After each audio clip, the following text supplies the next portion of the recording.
Mga mamis, eto na. Ano ba tawag dito? Basta, favorite ko to. Na-miss ko to dito sa Cebu.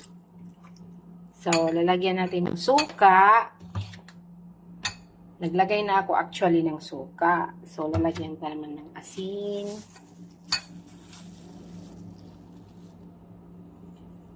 Asin, at saka limon. Naglagay natin na yung limon.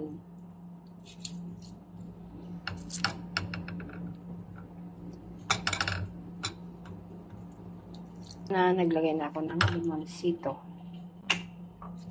Hindi ako yung sibuyas, tag 20 pesos, hindi ako bumili.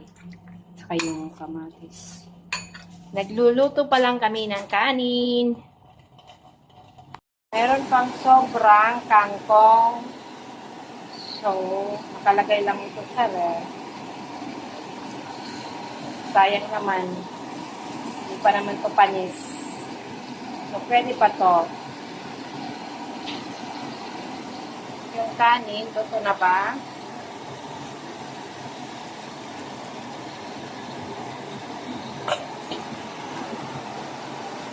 So, ito na yung aming ulam ngayong gabi. We have kangkong. And this one, I don't know what's the name of this.